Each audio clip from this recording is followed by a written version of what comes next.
In this tutorial, I want to show you how to create your own node inside Polygonjs. So while Polygonjs already offers you many different types of nodes for different situations, there might be cases where you want to create your own in case you want to integrate with a specific library, or if you had a better idea on how to optimize a geometry processing that you might have.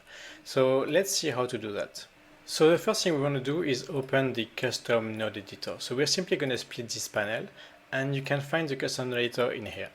So here we have the first choice between creating a sub, which is surface operator, or material. So we're going to start with the surface operator.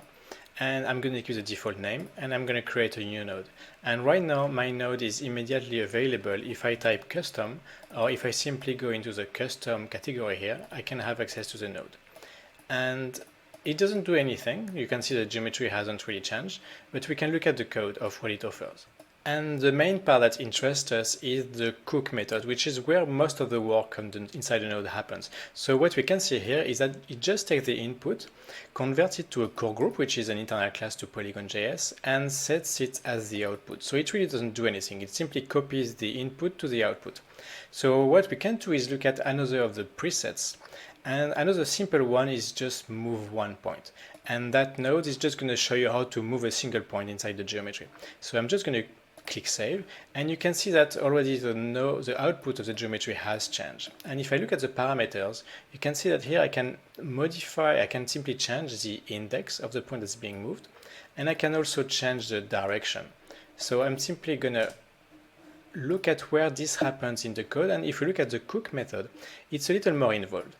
And you can see that this is the input that is being taken. It is again converted to our core group, and we are looking at the values of the parameters. In this case, param_dir is the value of this, and as soon as this is changed, the whole thing is going to cook again. So I can simply keep modifying it, and it will go through this code every single time. And again, if you follow the code, you can see that here I am taking the attribute position of the geometry, and I'm modifying a specific position of the array on the X, Y, and Z component each time. So that's really all there is to it. And once you modify this code, then the code will update live. So for instance, if I were to, let's say, multiply the dir component by 2 inside this, and I would click save, you're going to see that this point is going to move twice higher.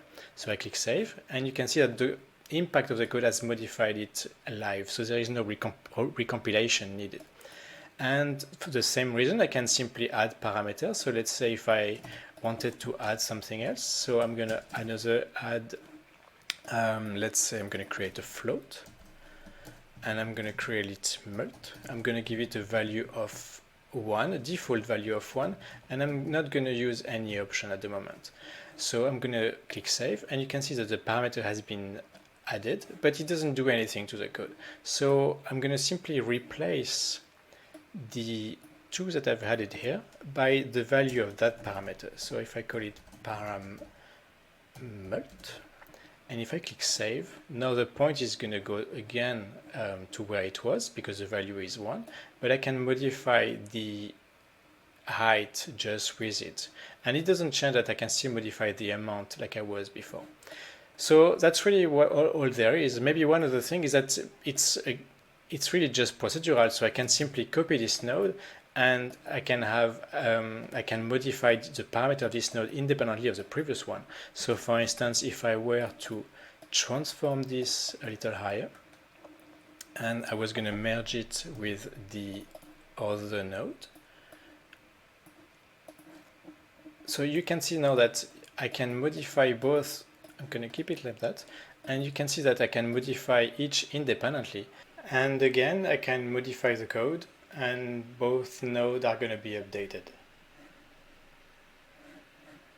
So creating your own custom node is a great way to try new ideas very quickly while fully benefiting from what Polygonjs engine already offers.